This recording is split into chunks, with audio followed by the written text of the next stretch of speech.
if I can't do the work to get me paid, like next week, that's kind of on me. So when I have all these, if I have someone trying to tell me what to do, I'm like, you're kind of annoying. Yeah, you're not a big like hype like. No. Because even when I do it to you, I'm like, come on, Blue, you're my boy. Hit that golf ball, boy. Blue. I always call him Blue. That's our name. Yeah. He's never called me that.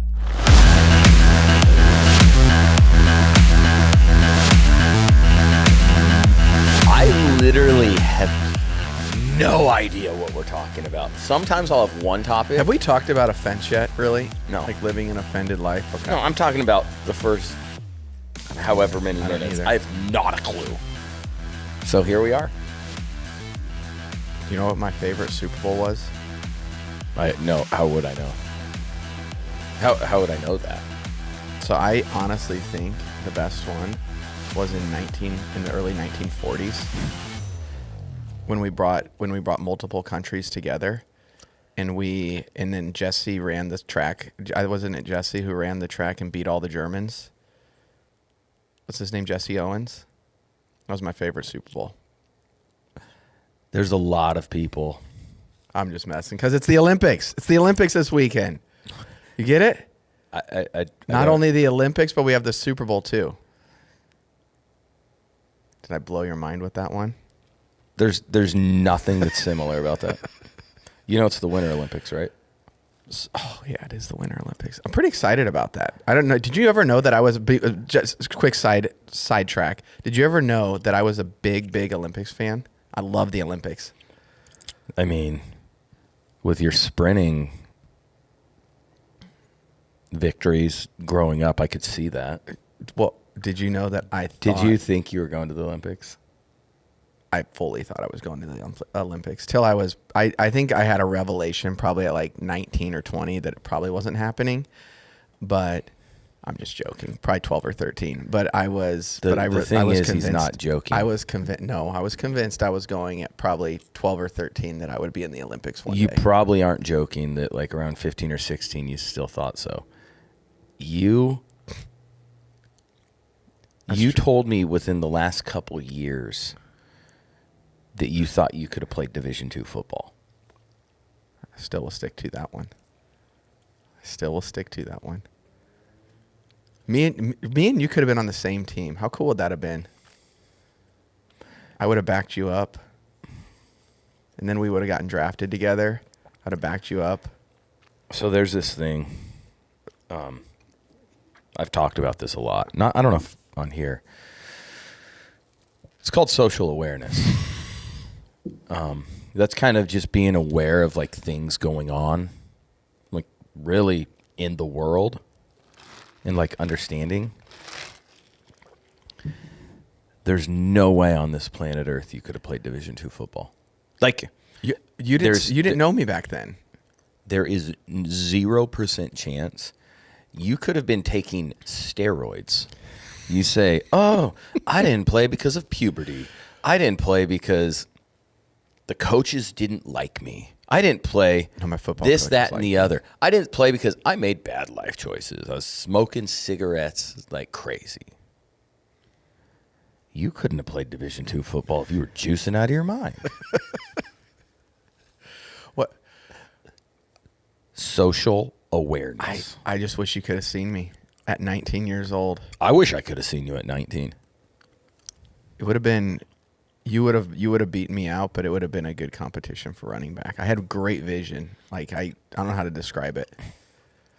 I'd get through a hole and it's like I'd know where everybody was at. I've seen your vision when you've drove before. I mean, You don't think it's continued later on in life? bro, a lot of your my reactions, a lot you of don't your think- successes. This is not judgmental. This is just like the facts. A lot of your successes were like church league flag football. But there's some college, but there's some guys. I love the Big C Church. Big fan of it. I mean, we both go to church. We both lead in church. Yeah. The Big C Church flag football, though, not great.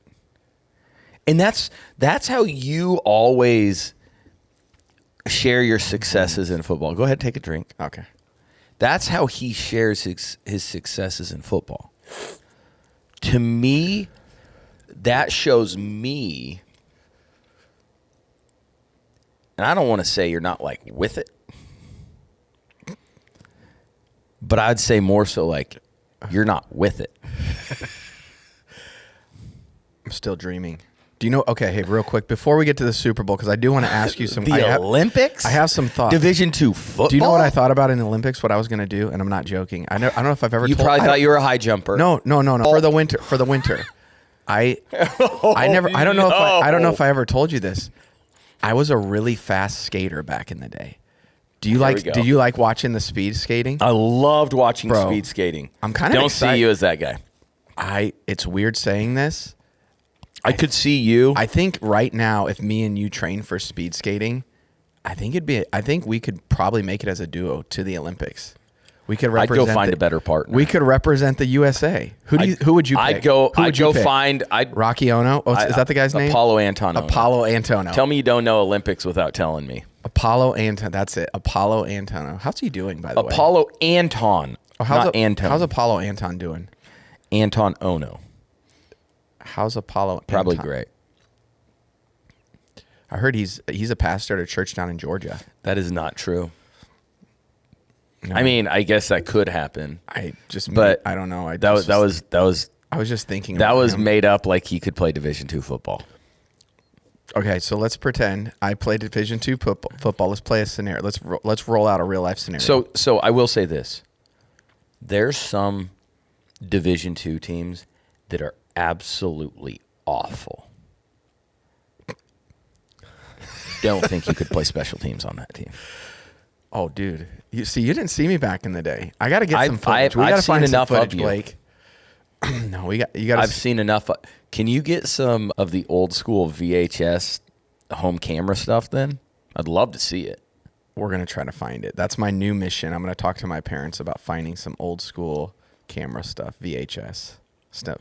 You could not have played Division II football. That's like saying to me that this isn't like I'm not mad at you. Oh no, I'm not offended. But like I was not good at football. And not that I'm saying I'm great. I was great at football, but I was good enough to play. You made it to the NFL in a good league. So let's play a scenario. This is here. a little better than Big C church flag football, but league.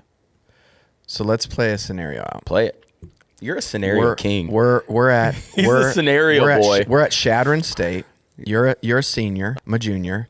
You get hurt because that's what it would have been. Yeah. You get hurt. We don't make the playoffs. They put me in. No, we don't make the playoffs if you're playing. Okay, but then all of a sudden I have this great game. Let's say God was with me. The angels in the outfield scene. There's also angels in the end zone. And angels. Oh yeah, there you go. So angels in the end zone, and I score 5 touchdowns. Mm-hmm. And I end up, I don't know, meeting my wife, getting married within all this happens within a week.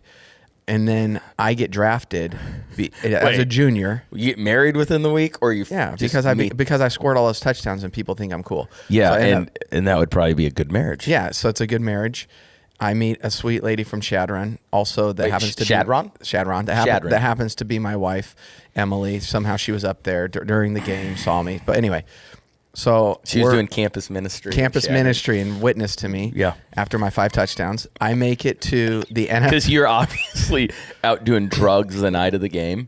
But then your wife witnesses to you. See, okay. See, good things are happening. Yep. And then you end up not getting drafted. I never did get drafted. Oh yeah. So and then I end up getting drafted. We're both. You make it. You're on the Jets. But then 2 years later, I'm on the Patriots, and I'm having a good career. I get hurt. You get in the Super Bowl. Kind of a similar story.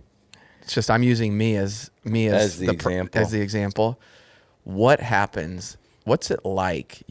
I'm hurt. I can't play in the Super Bowl. I'm so sad. Well, no one got hurt. But I'm married. In the Super Bowl. But I'm married, and it's because of the lady I met in Shadron. And it's Shadron.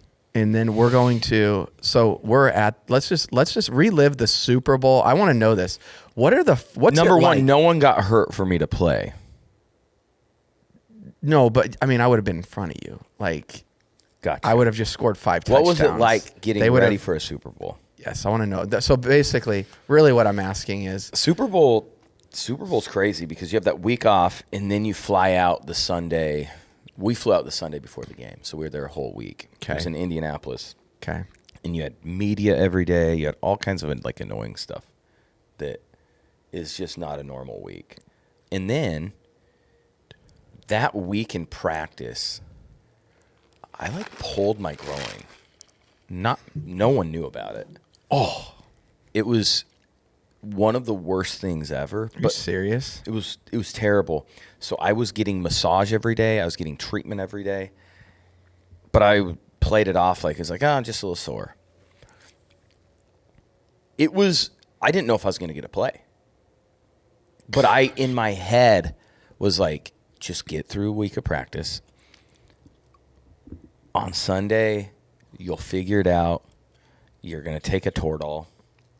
So many people will be like, oh, he took Toradol? Yes, I did. And it helped me play a football game. It's like intense ibuprofen. Yes. It's like, do some research.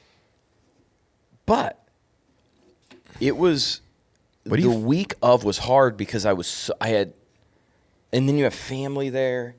Like my whole family was there. Stacia's family was there. Where do you stay at? Like, are you at hotel. Motel 8 or something? Yeah. Like, are different hotels? Like, do you guys have to get your own hotels and our stuff? Our hotel was basically shut down in a certain area. And that's how it is. High security?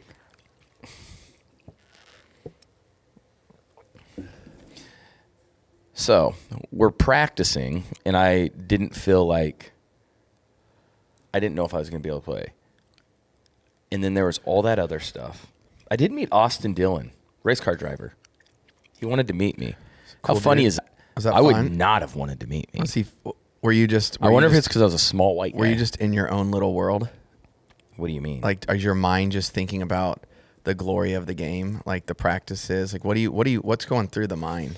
So there's one thing I've never heard in a sentence: the glory of the game. I don't know that I've ever actually said it. I don't know where that came from, but I liked it. So, like, were you just in liked like it. The glory of the game? No, I was not in the glory of the game.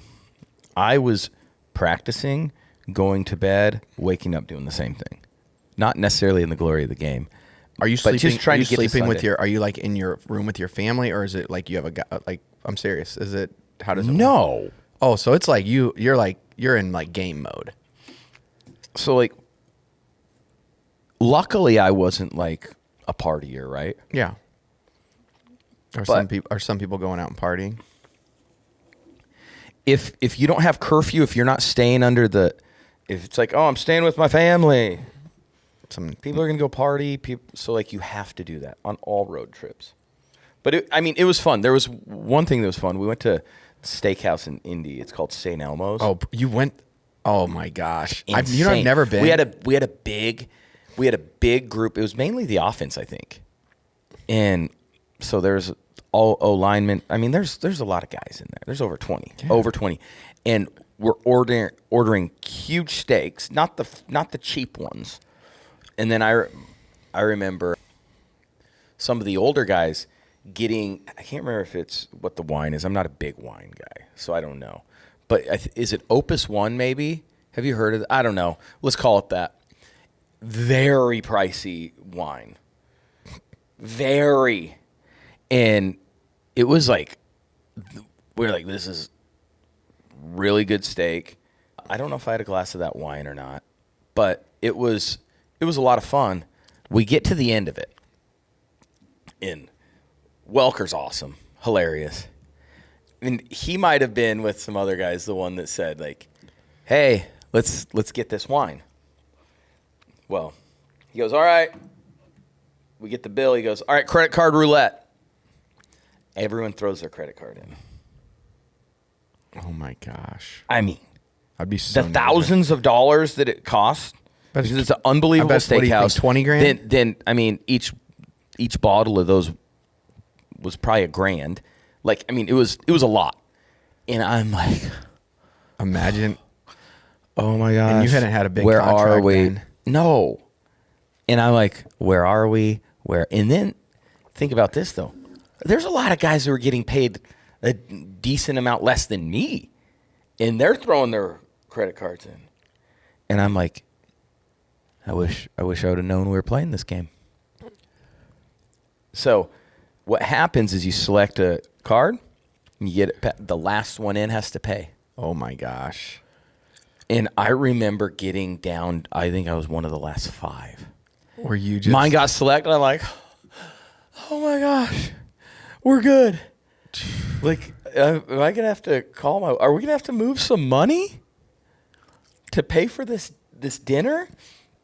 And I remember it got down. I can't remember. Aaron Hernandez, I got this. No, I can't remember if it was Julian that was the last or close to the last. And Wes made a huge deal about it, whatever. And then Wes ended up paying, which was like the coolest thing ever. Coolest thing ever. Like, Wes was a great, I mean, still is a great dude. Didn't die. Did he have you guys Venmo him?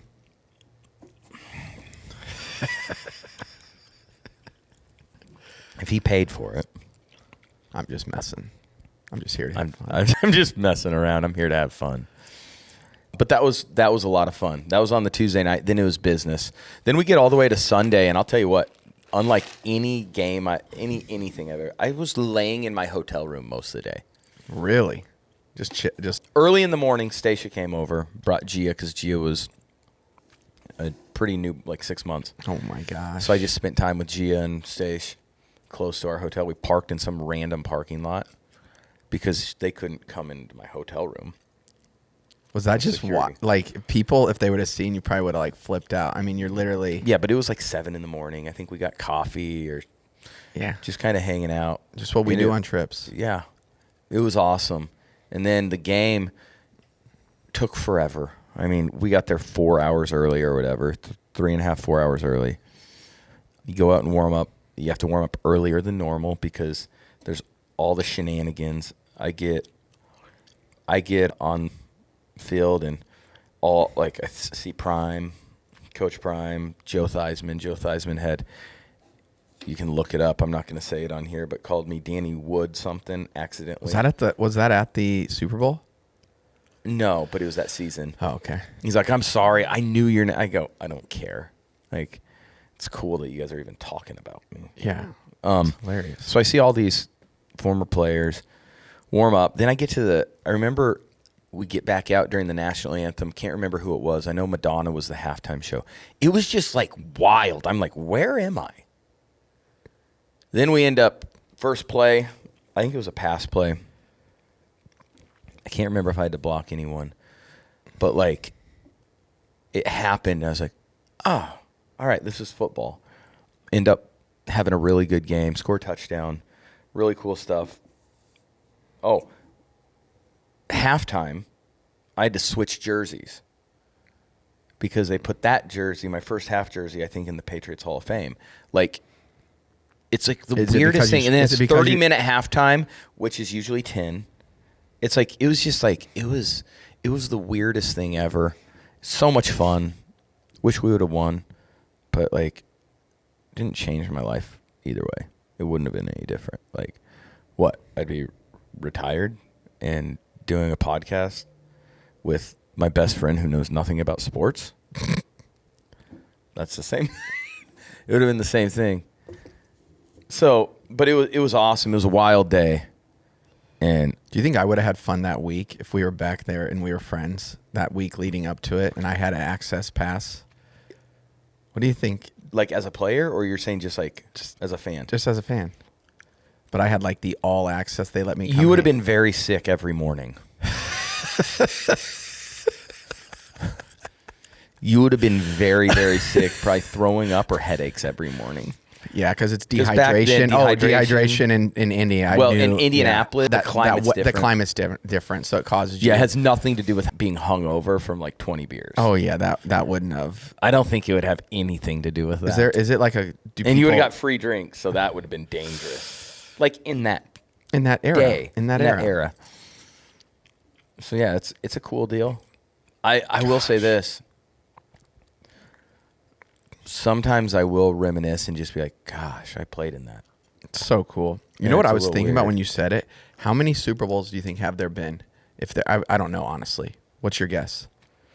Around 60. Okay, so if you take 60 Super Bowls, well, let's just average. Let's just say there's been on That average. could be a total. Let's just say there's been It's on 60. average. I was gonna say, Let's I just think say it's on average there's been 4 touchdowns scored throughout the Super Bowl. I think probably more, but let's just say that. That means you have scored one of 240 touchdowns. Am I doing the math right? Yeah, that would be. That's actually like when you break things down like that, that's pretty wild if you actually think about it. If you think through all of history and how big of a deal. I mean, it's literally the biggest sporting event, I think, I could be wrong, in the entire world that's on TV, like the most watched. Yeah. MLS might maybe like the World Cup. Yeah. MLS. You mean the World Cup. MLS is the league. The American soccer league. I don't think that's the most watched. I mean, it's not. It's fun to watch. I just don't think that's the most watched. It's just not. You don't think it is because it's not. Gosh, that's wild. Well, It's pretty cool, though. I mean, I'm like, it's always weird. I feel like it's a holiday for me. I'm so excited about the Super Bowl. You feel like it's a holiday? I do. I love the atmosphere around it. Probably for the glory of the game. For the glory of the game. I wonder if Bill Belichick would have had me do the halftime, like the speech, and talk about the glory. I will say the this. glory of the game. I will say this. Wouldn't that be cool? Did he ever talk about halftime speech or pregame? You mean? What you mean pregame speech, not halftime? Give me like an example. What's a pregame speech? Is it really like in the locker room of like Varsity Blues where they're like getting people pumped up? I mean, everybody has concussions. I mean, there's no. I would say there's stuff like that ish, but you have to understand in the NFL, not a lot of coaches are going to like move us. Like, we're grown men. Yeah. With families. Yeah. If you can't get your rear end up to play a game, not even a Super Bowl, just any sort of game, it's like, do you want your job or do you not want your job? Yeah. Like, that's really what it. So, like, I remember it got to the point, and I loved in college, like, getting pumped up. I remember when I'm in the league and even after, and people are talking about, like, trainers, like, motivating you, and people are like, I like it when trainers motivate me. I was like, it's kind of annoying. Yeah. Like, if I can't do the work to get me paid, like next week, that's kind of on me. So when I have if I have someone trying to tell me what to do, I'm like, you're kind of annoying. Yeah, you're not a big like hype no. Because even when I do it too, I'm like, come on, Blue, you're my boy. Hit that golf ball, boy. Blue. I always call him Blue. That's our name. Yeah, he's never called me that. Remember that time I did that and you hit it 400 yards and then got a hole in one? I said, I'm proud of you, son, Blue. Yeah, and then you also initiated me, you had me carry a brick and tie it to my body and then drop it up a building. Oh wait, that was old school. I don't even want to watch it. I don't even Not want a to good tell. movie. I don't even want to tell Not you a good movie. What I watched my Kids don't watch it. Parents don't watch it. Do you know what I watched my kids watch a little bit of with me? You watched your kids watch something? Or sorry, do you know what So what do you do? You turn on a movie and you're just looking at them. Do you know what I will let my kids watch with me? I said that the wrong way. Would you let? All right. I can't wait. Have you ever heard of Ridiculous 6? No. With Adam Sandler? Oh, man. Blake, you? Oh, gosh, guys. No one's heard of It's it. one where you would all be crying, laughing. It's these brothers that they all have different moms, but they find each other because they all want to meet their dad. And let's just put it this way. I get it. They wanted to meet their dad. Their dad was not a good guy. He was not a one woman type guy. Yeah. So I think there were 6 brothers, and they all a lot of different ethnicities, and it's just a very funny movie. It's like it's an Adam Sandler, make fun of movie. For sure. But By the I way, cried laughing with my daughter. Let's get back to this pregame speech. Okay. I coached a year of football with you. I don't know if I'm giving you the floor to anything in the NFL. Fundamentals. I always preach the fundamentals. You've never. That's never something you've even come close to preaching. Stick on your guy. Don't let your guy go. Every play, move your legs like they're supposed to move. Move your arms like they're. It's one. Move your legs. It's like one simple. That's also something that's never been spoke about ever in the history of football. Every step matters. Move your legs. Every step matters. Move your legs. Move your legs. Every step matters. I've heard like quick feet. No, every step matters. It's one step at a time. Fast feet. Make it about move your legs. Move your legs. Move those feet. Move those feet. Move those legs. Every step matters. You hear me, Aaron? Every step matters. You hear me, Gronk? Don't look at me like that. Every step matters. When you step that way, it's for your teammate. You got that, Tom? It's for your teammate. How would they respond? It'd be great. You'd probably get arrested. They would, if you were in the building, you'd get arrested because we would know you're not in there for a reason. Imagine me being in the locker room. You would have broke out with in, you guys. I think it'd be electric. I think we'd have a fun time. I don't revival before the game. I don't know. Let's see where it leads. Probably for the glory of the game. It'd be for the glory. All of it would be for the glory of the game. I would, and for the glory of the one who made the game. I wouldn't. I would not trust him around any of my NFL friends. I ran with your one. What was his name? Great. You ran with my one. Your one. We went for a walk. No, we ran a little bit. Stucky? Yeah, we ran a little bit. It was Thanksgiving walk. We might have ran. We ran a little jogged bit. We for did like a minute. We did. We did a little bit of jogging with it. It was not a run. I mean, according to me, it was the hardest workout I did with NFL players that I led. I mean, that's the story that might have gone out. I did an NFL workout, led it. 2 former NFL players. No, I'm just joking. I don't know if I've ever told anybody. All I'm thinking is still your Division II comment, and the only Division II I could see you in is Northwest Division Missouri II State of a flag football league. The B team. No, you didn't see me back in the day. I was like a Turkey Bowl champ. I'm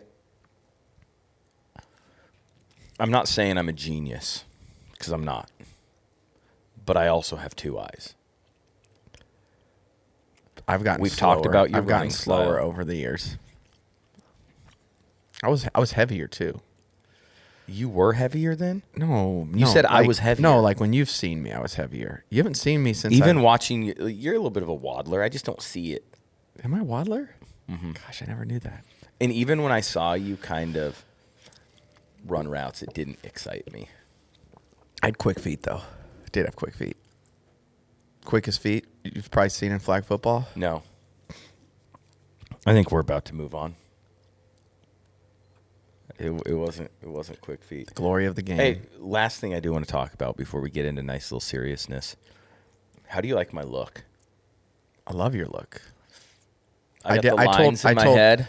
I did. I told him today I'm going to give him some words of affirmation. I said, you never said you're going to give me words. No, of affirmation. No. I'm saying I'm going to give you some on the podcast. You never said you're giving me words of affirmation. No, I never said, but I'm going to right now. It's like you said that you said you were going to. No, I said I'm going to give you some words of affirmation right now. Did I say it the wrong way? Gosh, my words today. My word salad. Oh my gosh. My word salad's not very good today. Game, when you look at your goatee? I can't remember the last time I've had a goatee. I can't remember the last time.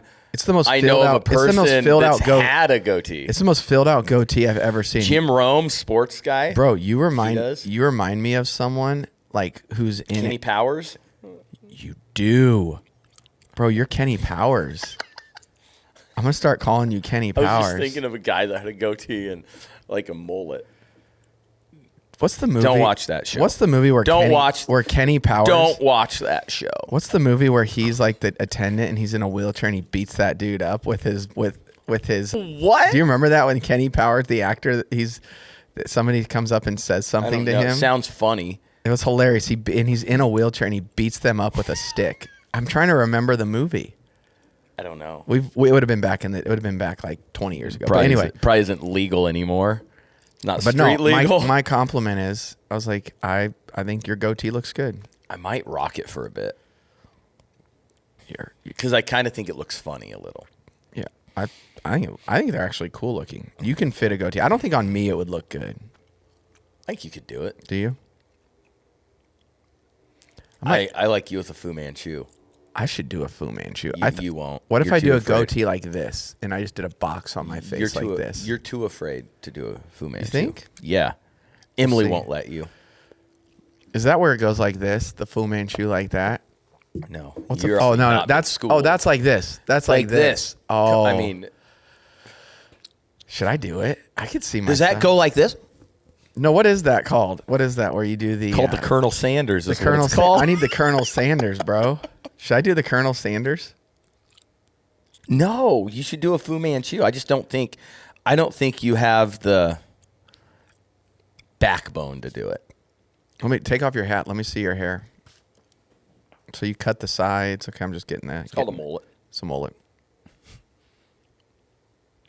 I mean, it's one of the better looking hairstyles you could have. Is that what's the most in style hair right now? I don't know. I kept mine. I really don't remember. know. I was leading a style for a while with the shaved head and the beard look. That was a pretty cool look. Yeah, if you want to get put in the hospital. I still Sorry, judge. I still anyone that has that same exact look. I'm judge, just saying. I still judge it you. looked bad. I still judge you for letting me wear that. I still judge my wife. I said the fact. Don't judge me. Judge your wife. She's the one that still was like, "Yeah, I think I'll sleep with this guy." Yeah, I judged her for that. Like, I said the what- fact. I what said was the she fact you slept with thinking? me makes me look at you different. I know it's weird saying that, but I was so Like ugly. her credibility, though. I judge her. You guys were still having kids. I know. It's disgusting. Those kids are beautiful, but look at me during that time. I mean, I'm serious. He goes. I thought, I know it's disgusting. Looking And back, I don't disagree. Like it was gross. yeah, I thought she was, I literally thought I was in Make-A-Wish, and I was like, my Make-A-Wish was having kids with my wife. So that's what I, and so would that be a weird Make-A-Wish if I was like, hey, I want to have kids with you? That would be an interesting one, but I feel like that's what prison. I feel like that's what it was Put him in like. When I prison. look at those photos, I'm like, this is disgusting of you. Bro, you looked so I was so bad. The- I mean, and I'm not judging people that carry that look. No, It was just, no, but like for you, you were a bad looking dude. no, I was like 35 pounds heavier, shaved head with a beard. With a beard and with one of the worst wardrobes I've ever seen.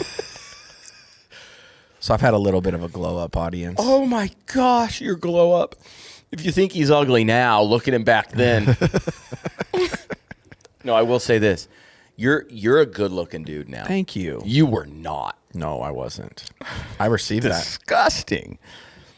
Sad. I just realized I'm chewing gum. My wife would be so mad at me. You know what? I Don't say? care. You know what I say? Receive it. Receive the gum.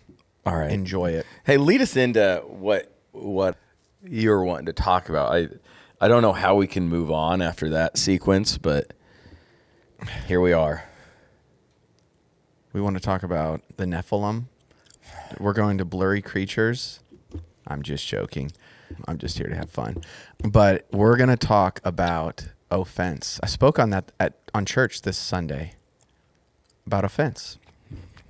Have you Sure. ever been offended? Have I been offended? Never. I've never been offended in life. I've just lived. I've had to walk out of a lot of offense. I do feel like one of the things that I prayed a lot when I was younger was, Lord, make me unoffendable. I don't think I ever prayed that. Really? Probably should have.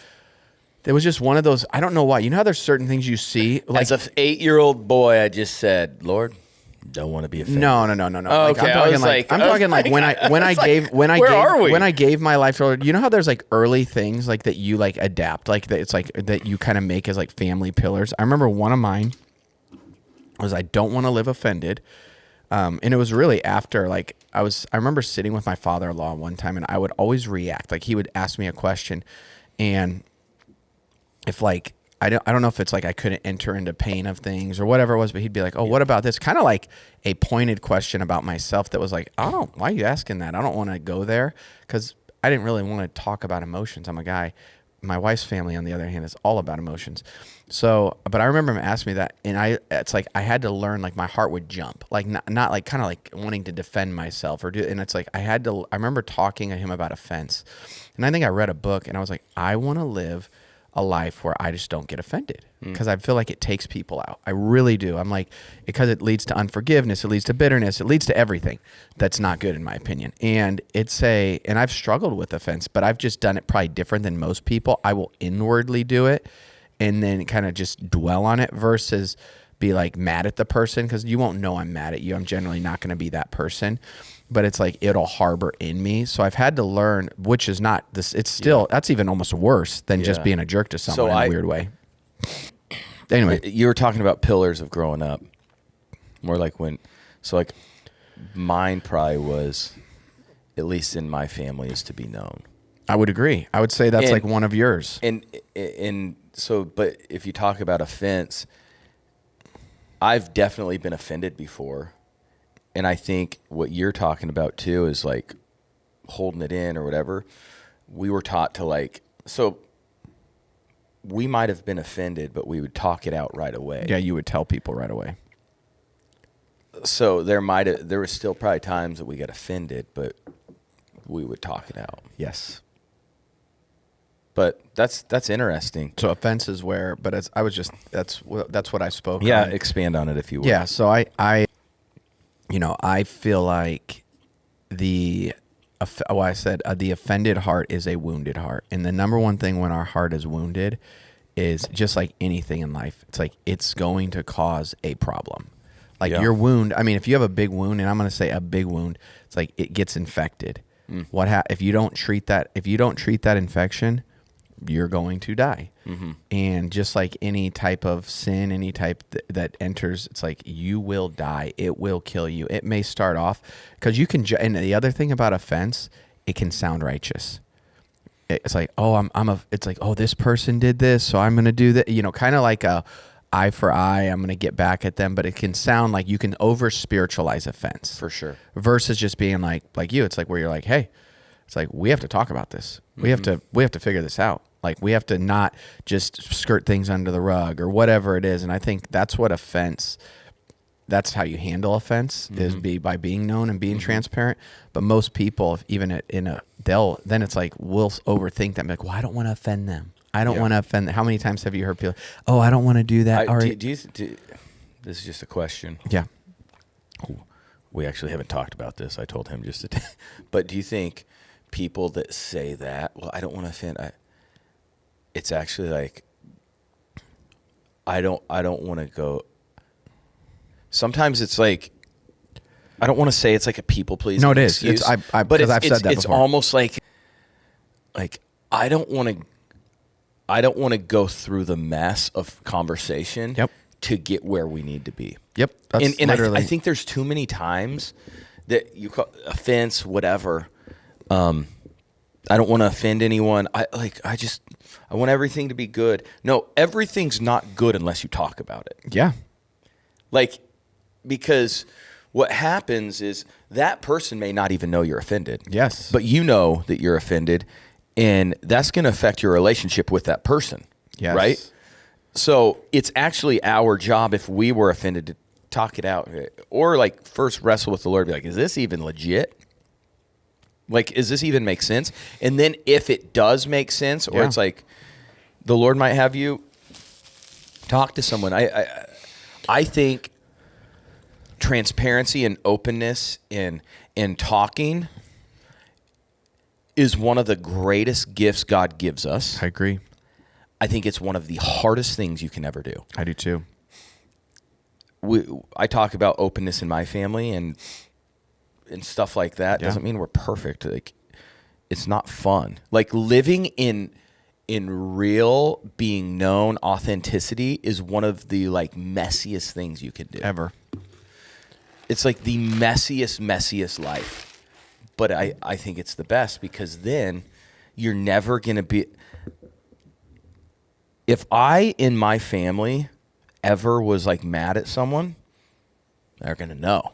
Yeah. And we would talk it out. So I didn't even think about this, but kind of like what you're saying is, so I never lived in a fence with my family. Yeah. And that's basically who I talked to growing up. I was homeschooled. I mean, Yeah. What do you think? So you're talking to. But do you know what I'm saying? And like, I think that's something that, are we willing to do the dirty work to like have relationships like okay? But those would be staving off offense. Is that what you call it? Like when you're like, Sure. I'm not going I to be don't know offended. But I agree. It's like, I think that's one of the big ways is just, but most people, I mean, because I know your family, it's like most people don't talk about stuff. We're taught, it's like, no, just put on this. Oh, just be kind. It's more of like everybody kind of skirt around versus just having like, no, like, Do hey, a little dance, right? You did this. This is how I feel. It's like, I think that's also a healthy way of even communication. You don't have to blame someone.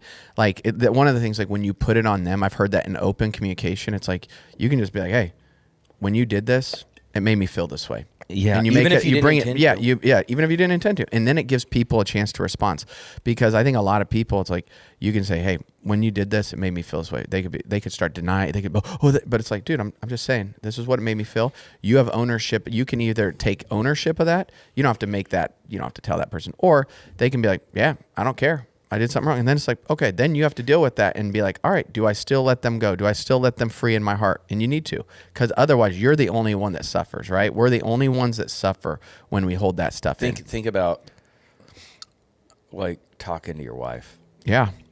Talking as in arguing, as in fighting. That stuff happens. And if you do fight, we want to give you guys counseling. That is not healthy to have a fight in your marriage. It would be very wrong, right? So many people would say everything about the way joking. I operate's wrong then. No, but I even fight. think about after the first 15 to 20 minutes of being like annoyed with each other and fighting or arguing, it's like, feels like always at the end, it's like, babe, this is how you made me feel. You may not have intended that, but that's how I feel and how you made me feel. Same thing she'll say to me. It's like, I didn't mean that. I'm sorry. Please forgive me. Like, I stupidly said something, even though like that's not my intention. And it's like the same thing. It's like, and I mean, I think that's one of the most, think about how many people live offended from their wives. Husbands and wives. Well, and that's why when people are like, oh, they got divorced after 3 years, and you're like, what? And it's like, did anything really happen? Generally, yes, stuff did happen, probably, but or a lot of little. It's that little things that they never addressed, because they're like, oh, I'm not going to address those, and then all of a sudden it's like you hear, I hated the way they did their toothpaste, and you're like what? That was like, you would like, and I've talked to people where they like freak out on all these little things at each other, and the reality is, it's like, dude, you need to just like talk about the big things that you've been offended by. And how do I know that? Because I've been one of those people, like, versus being like, hey, like this really caused me, like, and I didn't talk to you about this at the time because I was trying to either just didn't want to go there, or I was just, it can be all the excuses, right? Like if you don't want to enter into an emotion like during those, but it's like, if you don't do that, it's the whole thing of you keep going to bed on when you're having that with you. And I think it just lets the enemy have a footstep to your heart, right? I've heard people say it like it's the messy middle. Yeah. It's not fun. Yeah, entering the messy middle is tough. It's so difficult. But like that's where there's actually resolution.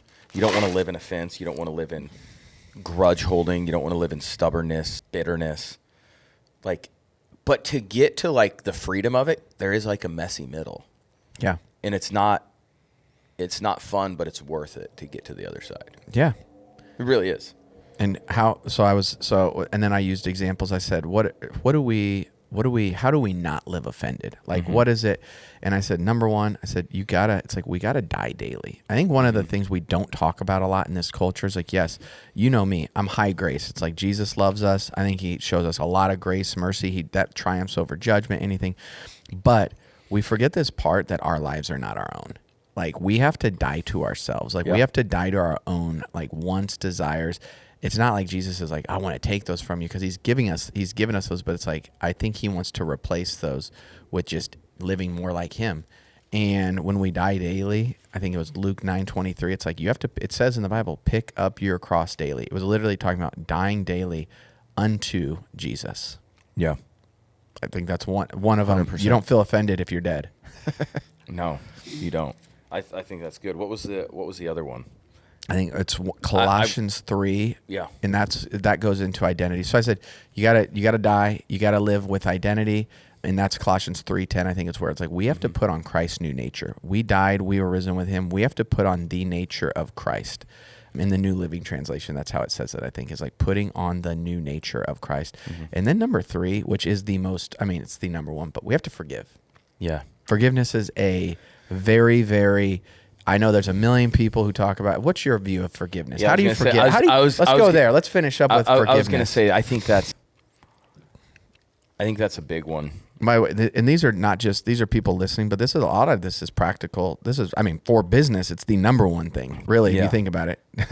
Matthew 18:21, it's the parable of the unforgiving debtor. But it says, then Peter came to Jesus and asked, Lord, how many times shall I forgive my brother or sister who sins against me? Up to 7 times?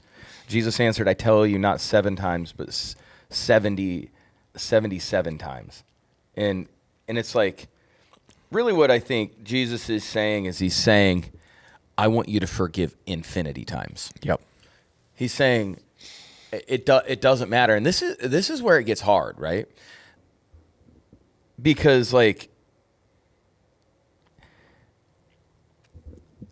you get into like murderers, you get into people that have done really bad things, all kinds of stuff, and it's talking about forgiveness. At the end of the day, I know this. I know that God sent his son Jesus to die for me. Mm-hmm. I know that. Yep.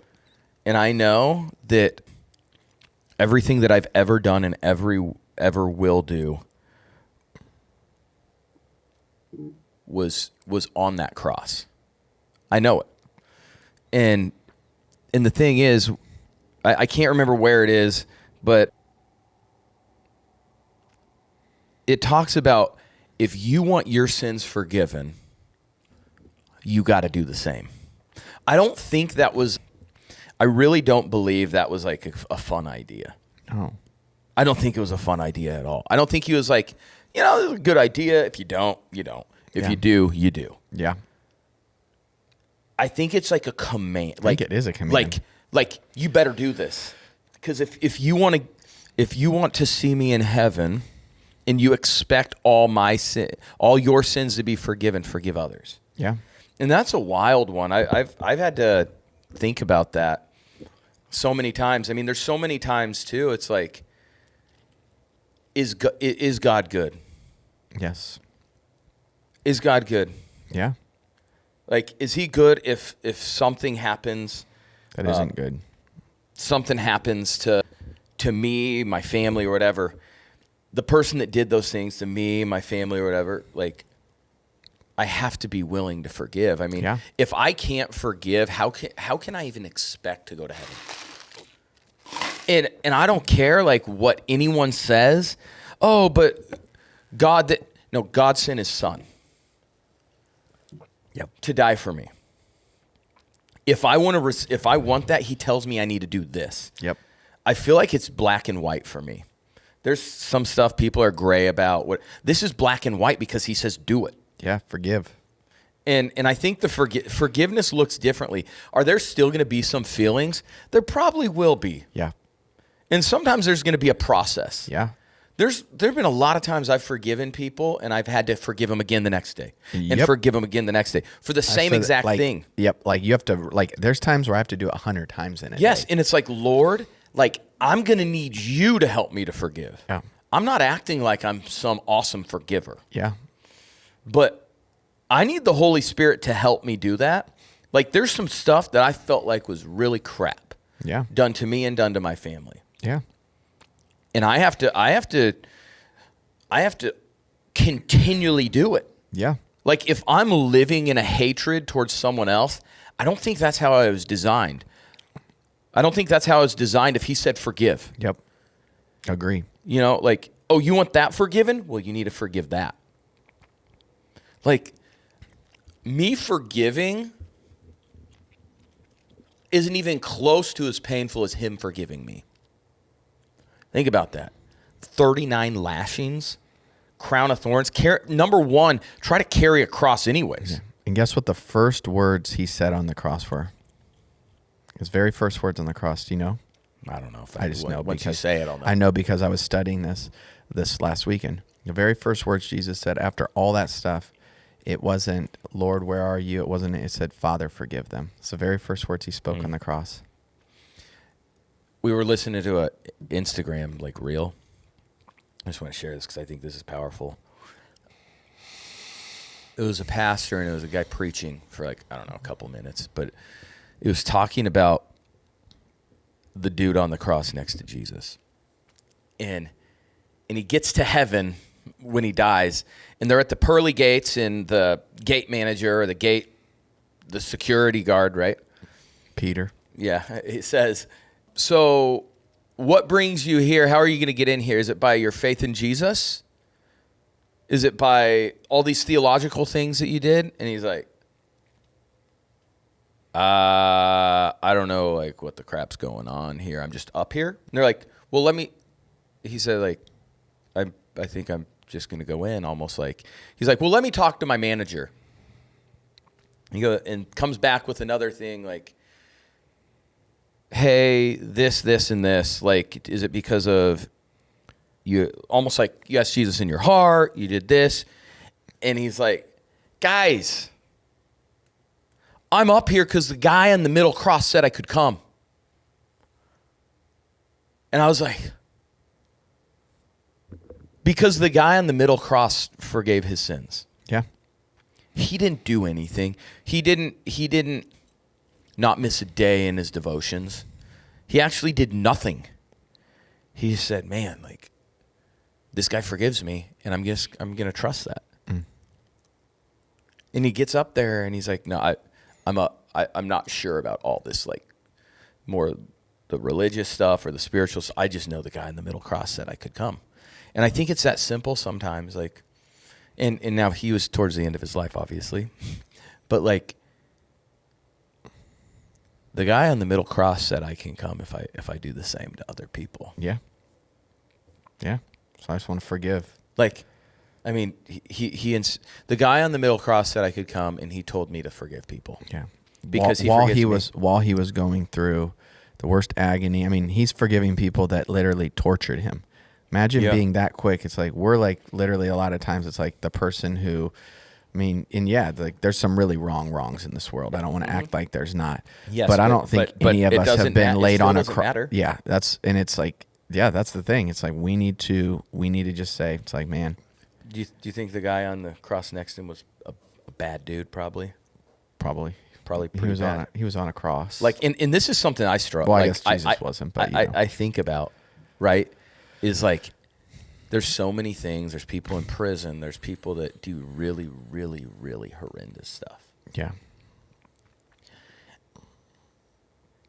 And I think something that you can go back to is, and you've talked about this. We've had discussions. It's like, if you're like feeling a way towards someone, it's almost like, Holy Spirit, what do you think of that person? I don't think he's going to be like, he's a scumbag. Isn't that wild? It's wild. People that have done the worst of the worst, I don't think Jesus is like, that guy's the worst. Like, don't talk to him. He's a trash bag. I think he's like, I love him so much. Yeah. Like, if I say, hey, even if you would have known he did this, and this, if he was the only person on earth, would you still die for him? It's a wild thought. And it's a resounding yes. I know. It's not like it's a, oh yeah, I'd do it again. I don't think it's, I would have done it. I think he's like, I'd do it again, and I'd probably do it again and again and again. And it's like something too, like when someone wrongs you, and I mean, this is preaching to us. Yeah. And you're in it, and you're like, that's painful. it's like, wait, Jesus died for that man or died for that woman. He actually is really crazy about that person. So I think he'd probably want us to do the same. I agree. And I mean, he says it, and I think he wants us to live in, we're not going to live in, there's going to be arguments. We're not always going to live in peace with everyone, but like. It says that in Matthew 18:7. We will be offended. It's a guarantee. And it's like, so it's going to happen. Yeah. But like, how do we operate like while we're on this earth? It's like, let's forgive. Yep. Let's not live offended. Let's not hold things in our heart against people. If it's someone you never talk to again, or maybe never have talked, but for some reason you're offended, it's pretty easy. You can actually just be like, Lord, I forgive them. Yeah. I had to do that. I think I might have shared that. I did that when I was in San Diego. Yep. God had me go through a list of like 20 to 30 people that I needed to forgive. Yep. Even though I thought I forgave them. Yep. And if you're really, really struggling, my biggest encouragement is keep every single day. It's just, I forgive them and bless them. I forgive them and bless them. Like literally live in blessing towards them, and you will see. It can take a while. I hate saying that. Like, I'm not saying you're going to be instantaneously going to be like, I forgive them and bless them and be like, oh, I feel great towards that person. But I can tell you this, like, I've done that once for a while, like years towards one person. And I can tell you, I can see that person now. And here's, I'm not saying this is always, but I could see that person now. And I would have nothing in my heart would like rise. It would just be like so free towards them. I think I told you about someone that like, really not a great thing that happened to me. And I never got a apology or whatever, and it wasn't done great. But I've forgiven them in my heart, and I don't know if they ever knew I was mad, but just in the past like month, I just reached out and said, hey, how are you and your family? Just to let them know that there's like peace. Yeah, it's amazing. And like that's like God had to bring me there. Now I verbalized it and was like, Lord, I forgive him. He's like, yeah, you do. But like it still sometimes he had you do an act, and yes, some people and there's new things within forgiveness. Yes, like your heart changes towards them. Like it does maybe like you've forgiven, but like it's like your heart like changes and like I try to ask the Lord. I'm like, Lord, give me your eyes, give me your heart. Yeah, and I think it's just the way that the Lord does that sometimes, and He gives you His eyes. And He gives you His heart. I really believe like when we walk through, that's what I think, not saying that's like the ultimate, but it's like, you're so right. Like, cause I have people where I'm like, man, I just think of how bitter I was or how angry I was and offended, unforgiving. And then it's like, now I like could see that person. I'm like, I like actually love that person. I could literally say like my heart has changed towards that person. Like, I don't know if I ever, but like, I remember I was training for something and I walked out and the Olympics? Kind of, but it was when I was a figure skater and somebody hit me with a pipe in my legs. No, that was Tanya Harding and Nancy Kerrigan. Oh yeah, that's what it was. Never mind. I'm just joking. That was a stat. I don't know. It wasn't a good thing. No, but it's like, and then that same thing happened to me, and I ended up getting silver in the Olympics, and then the guy ahead of me got gold, and I was like, it really sucked having my legs hurt from that pipe they beat me with. Yeah, you don't want to win. But I forgave him. But you didn't want to win the silver. Yeah, and I think not to make it a joke. I will say this. Not to make forgiveness. There's an act of forgiveness and whatever. Don't live offended. Forgive. Yep. How do you do that? You kind of got to walk with Jesus. You do. You got to talk to the Holy Spirit and ask Him for the power. Yep. Because like, I don't know if I'd forgive anyone if I didn't know the Holy Spirit. Yep. You know? I'm with you. I just don't know. I don't know if I would. In 1 Corinthians, I think it's 12, it talks about, I just want to share it. It's 1 Corinthians 12, but it talks about if you utter Jesus is Lord, it's the Spirit living in you. And it reminds me of like, if you ever do anything good, it's probably because of Jesus. It's probably because of the Holy Spirit. And those things, like, it takes the Holy Spirit to do those things. us talking about it, like if it was on my own independence, I probably forgive not many people. Yeah. You know what I mean? Or it's not done correctly. I was looking at that verse. It's under the spirit. It's talking about spiritual gifts, but it's 1 Corinthians 12. And it's just like, if you say Jesus, it says, if you say Jesus be cursed, it's not of the Lord. It's not of the Holy Spirit. Yep. That's a different spirit. If you say Jesus is Lord, that's of the Holy Spirit. That's of the Spirit of God. And I think we have to operate in the Spirit of God. I agree. If we want to do anything kind of decent, we need to operate in the Spirit of God. yeah. So It's a good word. Yeah. I don't know if this is probably for some person. If you have something that just eats at you, or you hate someone for a certain reason, go forgive them. Yeah. It might take some time. Yep. Might be between you and God if they know you're angry, even if it's your wife, your brother, your mom, your dad. It's the messy middle's worth it. Yep. It's worth it to forgive. Honestly, no matter what they've done. No matter it what doesn't they've mean done. you're going to be best friends with them again. And maybe you actually kind of weren't wrong. Yeah. Like, I've had that with something, Oh, and yeah? God brought it up after I retired and made me reach out to someone via Facebook. Didn't want to do it at all. And it was one of the best things, and and I had forgiven them Yeah. with the Lord, Yeah. but the Lord wanted me to show them that, like, things are good. Yeah. So do it. Do it. Don't live in offense. Forgive, and let the Holy Spirit direct you. Yeah. And because I know that story of that person you forgave, now she's a famous singer and marrying a tight end in the NFL. Yeah, it's a guy. It's not Taylor Swift. Have a great day.